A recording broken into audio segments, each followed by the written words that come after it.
Two horses stood pressed together in a kill pen, ribs showing through dull coats.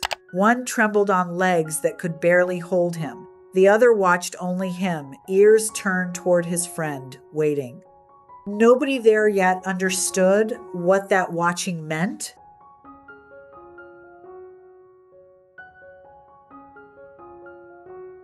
That was Leo and Lou, two Palomino Percheron draft horses who had spent their working lives pulling plows on a farm.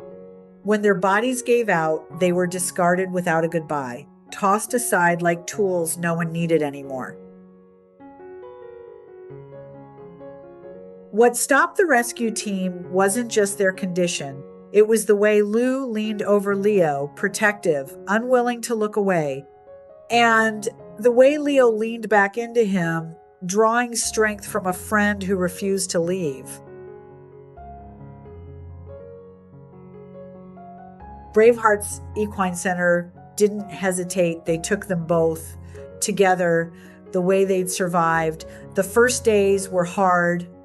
Leo was too weak to rise if he fell, and panic would take over, his breath quick and shallow, his eyes wide. Lou stood at the gate through all of it, calling out, restless until his friend returned.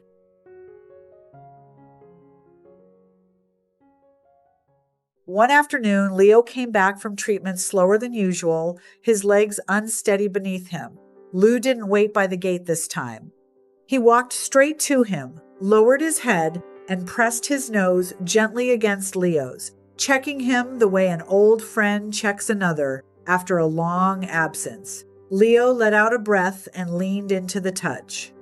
Nobody said anything. Nobody needed to. Sometimes healing isn't loud. It's just two friends refusing to give up on each other. Their meals were small and frequent, built to bring weight back slowly. Progress came, but Leo still lacked the strength to hold himself steady. Without help, he might never walk normally again.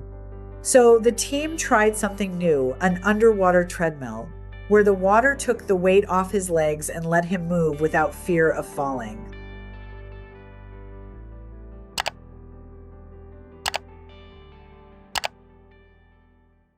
He never resisted it. Each time he arrived, his ears lifted, his eyes brightened, as if some part of him remembered what hope felt like. 3 months in, Leo had gained nearly 300 pounds. His spine, once sharp under thin skin, was now covered in solid muscle. He walked with his head up.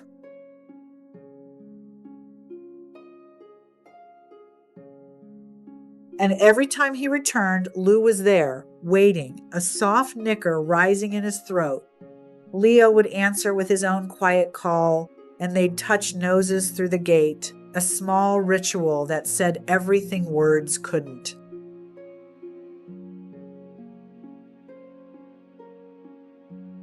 Lou was healing too. The calluses on his shoulders, worn deep by years of labor, slowly began to soften. The first time he was led into open pasture, he walked carefully, like he didn't trust the space around him. Then he lifted his head, breathed in deep, and let out a call that wasn't fear this time. It was joy.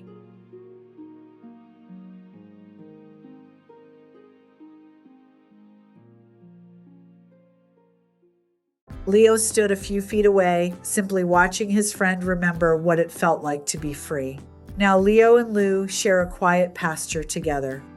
They graze side by side, rest in the same patch of shade, and check on each other without needing a reason. No longer seen as worn-out tools, they're just two old souls who made it through together.